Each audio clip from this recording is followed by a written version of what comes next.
Hello from Malta. Thank you, Professor Pange, for this invitation, and whilst I apologize for not being able to join you at the conference, I hope my little contribution will help to what I am sure is proving to be a very interesting discussion on entrepreneurship, and particularly the role of women in entrepreneurship. My own background as an entrepreneur has stretched over quite a few years. I started my first company as an undergraduate student way back in 1984.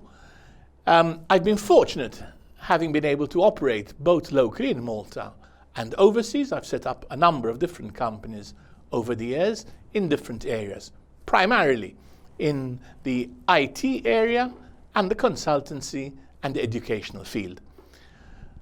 What I've learned over the years, however, is that as people talk about entrepreneurship, and now it's become more fashionable, it's very much related to the very roots of the whole concept of entrepreneurship. I'd like to take you back to the work of Richard Cantillon, who is recognized as the father of the concept of entrepreneurship. In his work, he wrote it in 1730, but it was published back in 1775. He described entrepreneurship as a function critical to economic growth. He was one of the first authors to recognize the importance of creating and motivating individuals to generate wealth. Brown and Thornton carried out quite a bit of research on the work of Cantillon, and they found that his theory of entrepreneurship was the fundamental tool by which he built economic theory. So Cantillon had a pretty good understanding of what is involved in entrepreneurship.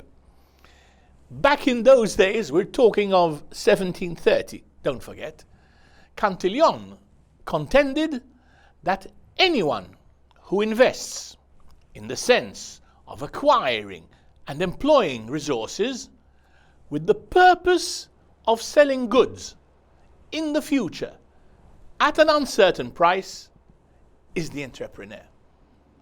In this sentence, he has encapsulated the whole process and fundamentals of entrepreneurship. He's identified the key challenge that entrepreneurs faced way back in the 18th century and the challenges they still face today. Barton and Cunningham and Licheron identified 6 schools of thought. These are authors who have looked at the way in which entrepreneurship study has developed. I'm sure you're all familiar with these different trends. People argue entrepreneurship is about the individual. It's about the psychological characteristics. So really, this is all about the personal qualities, the individual charisma. Others will argue that entrepreneurship is about recognizing opportunities. We refer to this as the classical school of entrepreneurship. And yet, we find now the acting and managing. This is the management school which looks at the way in which we can teach the skills of an entrepreneur, the way in which leadership can be taught. And this is quite a challenge. Leadership skills, there's a certain innate element in leadership which is essential, but we can then develop different leadership skills. And ultimately, it's about reassessing and adapting. Very much the intrapreneurship school of entrepreneurship. These are all valid concepts which give us different perspectives to the ongoing challenge of entrepreneurship. Yet these different theories provide us with these multiple perspectives. It's not about one theory that is going to rule. It's about different situations, different circumstances, and one framework assisting us more than another. So we can see that they are all interrelated, and the model that we require for a particular business situation is typical or particular to the contexts that there are. So if we go back to Cantillon's definition, it's to invest in resources to create future value for customers in the face of risk and uncertainty. Core elements that we need to address. Noticeably, this has nothing to do with gender, age, religion, geographic location. The entrepreneurial challenge cuts right through. So there are as many opportunities in entrepreneurship for women, for young people, for older people. It is about our understanding of what customers want, how their requirements are changing, and on our ability to put together the team, the resources to make it happen. So if we look at Cantillon's 1730 framework, we talk about investing in resources. Let's update it to today's time. So we need to focus on fundraising. How do we find the capital we need to meet our fixed capital and working capital requirements? We need the funds to set up the business and to make sure it can continue to run in a sustainable manner.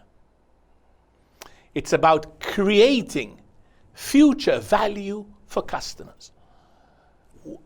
So simply put, so challenging to achieve. How do we define value? Who is the customer? You cannot be everything to everybody.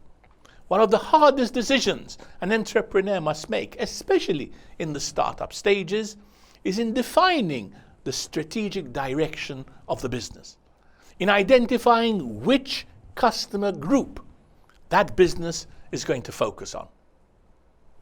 So it's about an understanding of the market dynamics, supply, demand, the changing requirements of customer groups, the changing nature of the very customer group. So there's a fundamental element of ongoing research and development to be able to ensure that that organization can create value for the customer groups that have been identified. And as Cantillon identified back in 1730, it's about risk and uncertainty. We need the skill sets to plan, to organize, to deal with opportunities that arise and the threats that every organization needs to face. Whether you're a small business or a large business, you still have to deal with threats to the organization, whether they are internal or external environmental threats. It could be threats within the organization, key people leaving, or external, new competitors on the market, new practices, new products. Risk and uncertainty, they are fundamental to our understanding of entrepreneurship. Entrepreneurship is not just another career choice. You choose one job or another. As an entrepreneur, you need to put your money where your mouth is. You need to invest in the ideas that you're putting forward. So the risk and uncertainty that is involved is going to have a very personal impact on the entrepreneur. Whether it is a woman or a man who is leading the business, the risks are going to be the same environmental risks. So what do we need today? I would argue there are three critical factors to an entrepreneur in today's development. It's the need to develop self-confidence. Before you can get other people to believe and follow, you need to believe in you, in yourself. If you don't believe in you, why should others? So self-confidence is an essential part of entrepreneurship. It's not about standing up and speaking all the time. It's about that quiet confidence in knowing what you're talking about. And confidence is based on competence. The more you know, the more confident you are. So, in fact, this is why today's concept of lifelong learning is so critical to entrepreneurship. The truth is that the more we know how much we don't know. So this is an essential element, a fundamental building block. The self-confidence that you need, that is not based on empty bravado, but is based on a recognition of the competencies and skills that you are able to bring into play. It's about the entrepreneur's ability to develop a competitive value bundle. A bundle of products and services that provide a solution to the challenges that are faced by the target customer group. It's putting your organization at the right place, in the right time, with the right product and service bundle. Very often, people underestimate the importance of timing. It's critical. It can make the difference between the success or failure of a venture. If you're too early on the market, as a small SME, you're going to find the market does not appreciate what you have to offer. If you're too late, then you may have missed the boat. Getting the timing right is critical. As an SME, you don't have the funds to educate the market. It's about providing a solution to a recognized need, so people want the product or service that you're offering. Of course, it's about developing the management skills to start up and lead an SME organization. It's not about the entrepreneur. I always argue the entrepreneur is a catalyst to bring the whole thing together. It's a team. Every successful entrepreneur owes that success to the team he or she has been able to build. And this is a fundamental aspect of successful entrepreneurs, the ability to motivate, to create an environment where people can really deliver, can achieve their full potential. That's a very strong motivator to get individuals of different ideals, of different perspectives, to contribute towards common shared goals.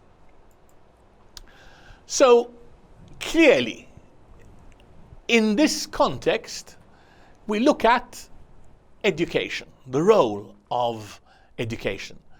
I've been involved in online learning for a number of years now, so obviously I have a bias towards this technology. I've been more than 20 years lecturing on international programs, traveling all over the world. But the beauty to me of modern online technology allows face-to-face online interaction between faculty and students. E-learning is a future that is not limited by the boundaries of premises or campus, and neither by the competence of the individual lecturers or trainers in that organization. It's a much more open structure. It allows you to bring in skill sets, competencies from all over the world in the same virtual classroom. It's based on teamwork, collaboration between content developers, content digitizers, lecturers, tutors, to define and implement effective e-learning solutions. It's increasingly open to international best practice in course development and delivery. There are so many different learning objects that we can bring into an online course. And that makes it much more motivating to the different students. I represent Advenio eAcademy. This is, I believe, a forward-looking organization that has always looked at leveraging e-learning technologies to provide state-of-the-art educational and training programs to entrepreneurs. That is our target group. We run a platform which was developed by a sister company of ours, eBusiness Systems, a company which we set up back in 2000 to develop software as a service platforms. And of course, one of the key functions and peculiarities of our e-learning application is the way in which we have put the video conferencing as a core application. So it allows us to have one-to-one, one-to-a-few, or a full webinar functionality. It's the interaction that presents opportunity. Advenio eAcademy offers various programs and courses. It could be a short course, which could be set up as a self-learning course, or where I think we've been quite innovative is in our ability to offer certified online programs. These are ECTS credited programs so that students are assured of the quality of the qualification that they're going to get, that it's recognized. I'm very pleased to confirm that we have a collaboration for a master's degree in entrepreneurship. This is done in collaboration with University of Ioannina in Greece and other partners such as University of Zelina from Slovakia, University of Bari in Italy, Puet in Ukraine, University of Svent Istvan in Hungary. These are all universities that, like us, believe in the importance of leveraging e-learning to add value. So, as Advenio eAcademy, we're always looking for projects and partnerships that allow us to leverage our skill set and expertise to promote expertise and competencies that make sense to entrepreneurs. It's about adding value to the requirements of an entrepreneur. From my little presentation, I have purposely stayed away from making distinctions between entrepreneurship opportunities for men or women. I believe that entrepreneurship is a challenge that calls for competencies. Gender, age, religion have no bearing. We each bring our own personality, our own competencies to play. It's up to us individually to identify our best suite. What are the skills, what are the competencies we bring to set into play this tremendous opportunity, this tremendous challenge of setting up and managing a startup organization. I wish you a successful discussion and debate. And by successful, I mean to refer to an understanding that needs to be broadened. We each need to appreciate different perspectives because entrepreneurship is not bound by borders. Entrepreneurship is really playing into this opportunity that we have in this global village. Thank you.